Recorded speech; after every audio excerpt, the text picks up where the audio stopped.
लोग कहते हैं कि मुस्लिम बीजेपी के साथ नहीं है, एनडीए के साथ नहीं है, क्या साथ हैं? मैं खुद एक मुसलमान हूँ। मैं खुद भारतीय जनता पार्टी के साथ हूँ, आदरणीय प्रधानमंत्री नरेंद्र मोदी के नेतृत्व के साथ हूँ। आप दूसरों को क्या बोलेंगे? मैं जब खुद साथ हूँ। देखिए, अगर सूबे का विकास होगा, देश का विकास होगा। सवाल तेजस्वी यादव बोले हैं कि इस बार हम विजय रथ रोकेंगे बिहार में। वो पहले अपने पार्टी में मची भगदड़ को तो रोक लें, तब विजय रथ रोकेंगे। गठबंधन को तो रोक लें। कांग्रेस के लोग साथ छोड़कर जा रहे हैं। इन्होंने औरंगाबाद से कैंडिडेट कुशवाहा जी को घोषित कर दिया, निखिल जी करे हम चुनाव लड़ेंगे। बीमा भारती को पूर्णिया में घोषित कर दिया, पप्पू यादव करे हम पूर्णिया छोड़ेंगे नहीं। पहले गठबंधन तो रोक लें, तब हमें रोकेंगे। साथ टिक नहीं रहे हैं और ये कहते हैं मोदी जी का रथ रोकेंगे। पहले चुनाव के तारीखों का ऐलान हो चुका है, नॉमिनेशन की शुरुआत होने वाली है। हमारे साथ बात करने के लिए हम के नेता दानिश रिजवान जी हैं। चलिए मैं सीधे इनसे जुड़ता हूं। IBN7 भारत में आपका स्वागत है। नमस्कार, थैंक यू। आप लोग एक नारा दे रहे हैं 400 पार, प्रधानमंत्री भी कह रहे हैं, एनडीए की तरफ से भी कहा जा रहा है कि इस बार 400 पार। कैसे पार करिएगा आप लोग? देखिए, ये नारा भले प्रधानमंत्री जी के मुंह से निकला हो, लेकिन ये आम जनता का नारा है। जैसे 2014 में देश की आवाम ने कहा था अब की बार मोदी सरकार, 2019 में कहा फिर एक बार मोदी सरकार, इस बार फिर देश की जनता कह रही है कि अब की बार 400 पार। तो हम तो जनता की वेव से चलने वाले लोग हैं। आदरणीय प्रधानमंत्री नरेंद्र मोदी जी के नेतृत्व में आप देख रहे हैं कि पूरे देश में जिस तरीके का एक माहौल बना है डेवलपमेंट को लेकर के, एक पॉजिटिव एनर्जी चारों तरफ फैली है। उससे देश की इकोनॉमी देखिए, हमारी जीडीपी जहां 7.3% थी, आज 7.6% हो गई है। 2 दिन पहले जीडीपी के आंकड़े आए हैं। तो देश लगातार विकसित हो रहा है, लगातार आगे बढ़ रहा है। हम पहले बाकी देशों पर निर्भर करते थे, आज भारत खुद आत्मनिर्भर है। हम सब कुछ यहाँ कर रहे हैं। मगर विपक्ष तो कह रहा है कि आप लोग ईडी, सीबीआई, आईटी का इस्तेमाल कर रहे हैं, बिना ईवीएम का आप लोग जीत नहीं सकते हैं। अगर ईडी, सीबीआई, आईटी की बातें हैं, आप चोरी करना छोड़ दीजिए, वो छापा मारना छोड़ देंगे।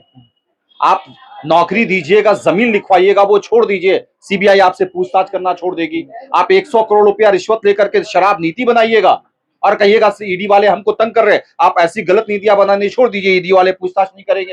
हेमंत सोरेन जी अपने नाम पर नाम बदल बदल कर जमीन लिखवा रहे थे, आज पकड़े गए तो कहते ईडी वालों ने पकड़ लिया। आप भैया फर्जीवाड़ा करना छोड़ दीजिए, ईडी वालों आपको पकड़ना छोड़ देंगे। आप संबंध से क्यों भाग रहे हैं भाई? इसका मतलब है कि आप गलत थे, आपको पता है कि आपने चोरी करी है तो पकड़े जाएंगे, तो इसलिए भाग रहे थे। अब ये मनमोहन सिंह जी की ईडी नहीं है और ना ही ये मनमोहन सिंह जी की सीबीआई है, यह आदरणीय प्रधानमंत्री नरेंद्र मोदी जी की ईडी और सीबीआई है, जहां भ्रष्टाचार के साथ समझौता नहीं हो सकता है। हमारी नीति और नियत बहुत स्पष्ट है। नहीं, आप लोग टारगेट भी कर रहे हैं, जैसे राजद सुप्रीमो लालू प्रसाद यादव का कहना है कि जो भी हमारे करीबी हैं और उन पे जैसे अरुण यादव पे ईडी के रेड पड़ा, अभी आईटी का रेड पड़ा था ब्रह्मपुर के विधायक जो है शंभुनाथ यादव पे। तो ये टारगेट करके जो भी उनके करीबी हैं उन्हीं को आप लोग टारगेट कर रहे हैं, हर किसी को नहीं कर रहे हैं। देखिए, आपने कहा कि जिन राष्ट्रीय जनता दल के विधायकों के यहाँ छापेमारी हुई, जिनके यहाँ भी छापेमारी हुई है, उनके केस का रिकमेंडेशन आदरणीय लालू प्रसाद यादव जी के शासनकाल में ईडी को गया है। बालू घोटाले का जो मामला है, बालू लूट का मामला लालू प्रसाद यादव जी के नेतृत्व में जब बिहार में सरकार चल रही थी, उसी सरकार ने ईडी को लिखा था कि बिहार में बालू के लूट का खेल हो रहा है। और अब अगर ईडी कार्रवाई कर रही तो आप रुदाली गिरोह की तरह घूमे फिर रहे हैं कि हमारे यहाँ छापेमारी हो रही है। भाई साहब, आपने ही भेजा था कि लूट लीजिए और लूट के ऊपर में जांच करिए। अब जांच हो रही है तो इसमें क्यों भाग रहे हैं? अगर करप्शन नहीं करा है तो हमारी सरकार कोई कार्रवाई नहीं करेगी, और अगर आपने देश को लूटा है तो सरकार छोड़ने वाली नहीं। अब करप्शन की बात कर रहे हैं, बिहार में पुल गिर रहा है, अभी पुल गिरा है, सुपौल में पुल गिरा है, उस पर लोग बात नहीं करते हैं। जब भी इधर के लोग रहते हैं तो कटाक्ष करते हैं। अभी तेजस्वी यादव करे, उनके रीजन में गिरा था तो बीजेपी वाले कर रहे थे। देखिए, ये किसने कह दिया कि पुल गिरा तो कोई कार्रवाई नहीं होती है? इससे पहले जिस कंपनी का पुल गिरा था उस कंपनी को ब्लैकलिस्टेड किया गया, उस एजेंसी के ऊपर में कार्रवाई करी गई, जो इंजीनियर दोषी थे उनके ऊपर में कार्रवाई करी गई। अब पुल गिरने का को लेकर के हम ईडी की छापेमारी थोड़े करेंगे। तो आप सवाल कर रहे हैं ना कि बिहार में ही क्यों हो रहा है? कौन कहता है कि सिर्फ बिहार में पुल गिर रहा है? ये कहां से आपने आकर, पश्चिम बंगाल में पुल नहीं गिरा क्या? अभी कहते हैं 1 साल पहले पश्चिम बंगाल में पुल गिरा था, 55 लोग मर गए थे। देखिए, इंजीनियरिंग डिपार्टमेंट्स के काम में लूप फॉल्स होते हैं। ये टारगेट करना कि सिर्फ जहां एनडीए का शासन है वहीं पुल कर रहा। और हाँ, एक बात तो बहुत स्पष्ट है कि अब देश के 80% राज्यों में जब हमारी सरकार है तो तहमत तो हमारे ऊपर लगेगा।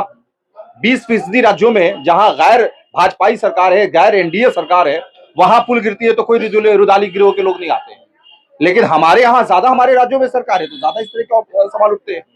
ऐसा नहीं है। देखिए, करप्शन के साथ हमने पूर्व में भी कहा, आदरणीय प्रधानमंत्री नरेंद्र मोदी जी करप्शन के साथ कोई समझौता नहीं कर सकते। लोग कहते हैं कि मुस्लिम बीजेपी के साथ नहीं है, एनडीए के साथ नहीं है, क्या साथ हैं? मैं खुद एक मुसलमान हूं, मैं खुद भारतीय जनता पार्टी के साथ हूं, आदरणीय प्रधानमंत्री नरेंद्र मोदी के नेतृत्व के साथ हूं।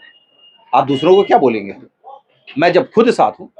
देखिए, अगर सूबे का विकास होगा, देश का विकास होगा, तो विकास की जो धारा, अगर अच्छी सड़कें बनेगी तो अच्छी सड़कों पर सिर्फ और सिर्फ एक ही कम्युनिटी के लोग नहीं चलेंगे, मुसलमान भी चलेगा।